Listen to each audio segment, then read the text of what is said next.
Al día de hoy, todavía muchos se preguntan, ¿cómo un presidente acabó con la época dorada de México en solo 6 años? En los años 60, México vivió una era de prosperidad económica sin precedentes, conocida como el Milagro Mexicano. Sin embargo, esta época de oro terminó abruptamente en 1976. ¿Qué decisiones llevaron a este colapso? ¿Quién fue el responsable? Acompáñanos en este viaje para descubrir los misterios y controversias detrás de este evento histórico. Durante los años 50 y 60, México experimentó un auge económico extraordinario.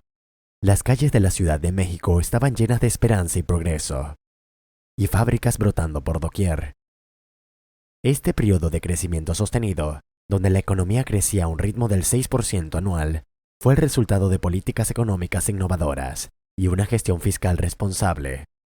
El país parecía estar en la cúspide de un futuro brillante y próspero, con una estabilidad que muchos países envidiaban.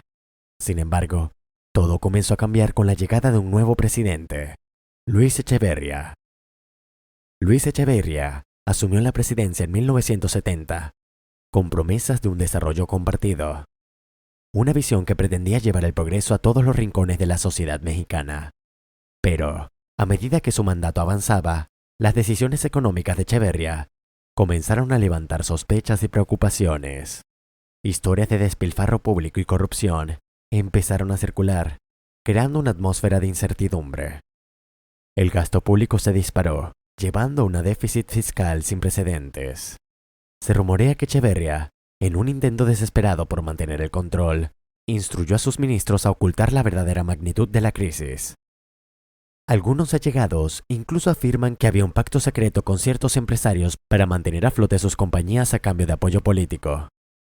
La economía, que alguna vez había sido elogiada por su estabilidad, comenzó a tambalearse bajo el peso de una deuda creciente y una inflación descontrolada.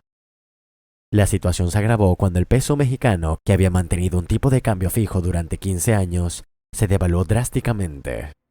En las calles, la gente veía cómo sus ahorros se desvanecían y el costo de la vida aumentaba día a día. La devaluación fue vista por muchos como el clavo en el ataúd del milagro mexicano. Echeverría intentó culpar a factores externos, pero las evidencias apuntaban a una mala gestión interna.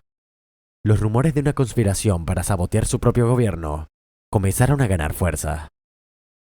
Además de los problemas económicos, Echeverría enfrentó una creciente oposición social.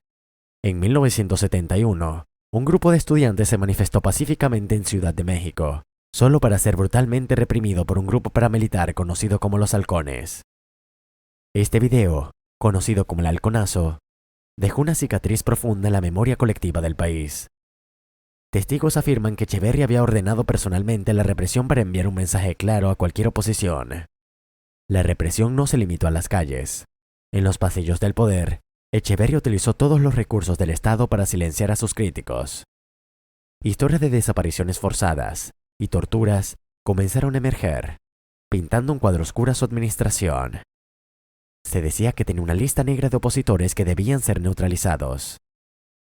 La paranoia se extendía, y la gente vivía con miedo constante de ser la próxima víctima. La combinación de una economía en ruinas y una represión implacable llevó a una crisis que México no había visto en décadas. Al final de su mandato, la deuda externa se había triplicado y la inflación estaba fuera de control. El legado de Echeverría se convirtió en un símbolo de cómo el poder absoluto puede corromper y destruir incluso las naciones más prometedoras. La pregunta que muchos se hacen es, ¿fue Luis Echeverría el único responsable del colapso? Algunas teorías sugieren que había fuerzas externas en juego, intereses internacionales que no querían ver a México prosperar. Otros creen que fue simplemente un caso de mala gestión y ambición desmedida. Lo cierto es que su presidente marcó el fin de una era y el comienzo de una serie de crisis que México tardaría décadas en superar. Sin embargo, hay más capas en esta historia. Se dice que Echeverría, influenciado por ideologías externas, buscaba transformar a México en un modelo de socialismo a la mexicana. Este enfoque radical alarmó a inversionistas extranjeros y locales, quienes comenzaron a retirar sus capitales, intensificando la crisis económica. Anécdotas de allegados al presidente sugieren que Echeverría estaba obsesionado con dejar un legado, a cualquier costo. Se cuenta que en reuniones privadas, insistía en la necesidad de sacrificios temporales para alcanzar una prosperidad futura. Esta visión a corto plazo resultó en decisiones económicas precipitadas y desastrosas. A pesar de las advertencias de sus asesores más cercanos, Echeverría persistió en su camino, convencido de que su plan era el correcto. Las tensiones no solo se manifestaban en el ámbito económico.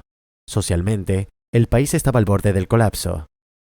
Los movimientos estudiantiles y laborales crecían en número e intensidad, desafiando abiertamente al gobierno.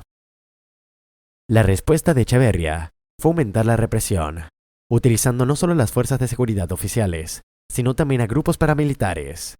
La desaparición forzada y las torturas se convirtieron en herramientas comunes para silenciar la disidencia. Los rumores sobre existencias de cárceles secretas donde los opositores eran llevados y nunca más vistos empezaron a circular, aumentando el miedo y la desconfianza en el gobierno. La presión internacional también comenzó a hacerse sentir. Organismos de derechos humanos y gobiernos extranjeros condenaron las acciones del régimen de Echeverría.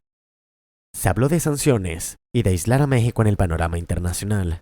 Sin embargo, Echeverría, lejos de retractarse, intensificó sus políticas represivas, convencido de que solo una mano dura podría mantener el control.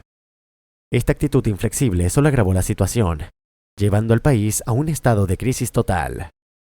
La caída del milagro mexicano no fue solo el resultado de decisiones económicas erradas, fue un colapso multifacético, donde la ambición desmedida, la corrupción y la represión se entrelazaron para destruir una de las épocas más prósperas de México. Los efectos de este periodo se sentirán durante décadas, marcando una generación y moldeando el futuro del país. Hoy, a la distancia, se pueden analizar estos eventos con mayor claridad, entendiendo las complejidades y errores que llevaron a este trágico desenlace. Además, surgieron teorías de conspiración que involucraban actores externos. Algunos creen que los Estados Unidos, temerosos de un México fuerte y próspero, habrían manipulado de alguna manera las políticas económicas para asegurar su caída. Otros sugieren que había intereses empresariales extranjeros que se beneficiaban del colapso económico de México. Aunque estas teorías nunca han sido comprobadas, añaden un aire de misterio a la historia. La relación de Echeverría con otros líderes de América Latina también fue objeto de especulación. Se decía que mantenía contactos secretos con líderes comunistas, lo que alarmaba a los gobiernos occidentales. Estos rumores solo aumentaron la tensión y la desconfianza hacia su administración. Echeverría intentó diversificar las relaciones internacionales de México, buscando acercamientos con países del bloque socialista, lo que aumentó la sospecha y la presión internacional. Al final, la mezcla de decisiones económicas desastrosas, represión interna y relaciones internacionales tensas llevó a México a una crisis profunda. En medio de esta turbulencia, México vio surgir movimientos culturales que buscaban resistir la opresión. Artistas, escritores y músicos utilizaron su creatividad para denunciar las injusticias y mantener vivas las esperanzas de un cambio. Canciones prohibidas y literatura clandestina circularon entre la población, sirviendo como un recordatorio constante de la lucha por la libertad. Aunque Echeverría intentó silenciar todas las formas de disidencia, no pudo detener el espíritu indomable del pueblo mexicano. Esta residencia cultural dejó un legado duradero y contribuyó a la eventual recuperación y renovación del país en los años siguientes. La presidencia de Luis Echeverría es un recordatorio de cómo las decisiones de un líder sí pueden cambiar el destino de una nación. La historia de México durante esos años está llena de lecciones. ¿Crees que se hayan aprendido? Si te ha gustado este video, suscríbete a nuestro canal y activa las notificaciones para más contenido. Deja tus comentarios y comparte tus teorías con nosotros. Hasta la próxima.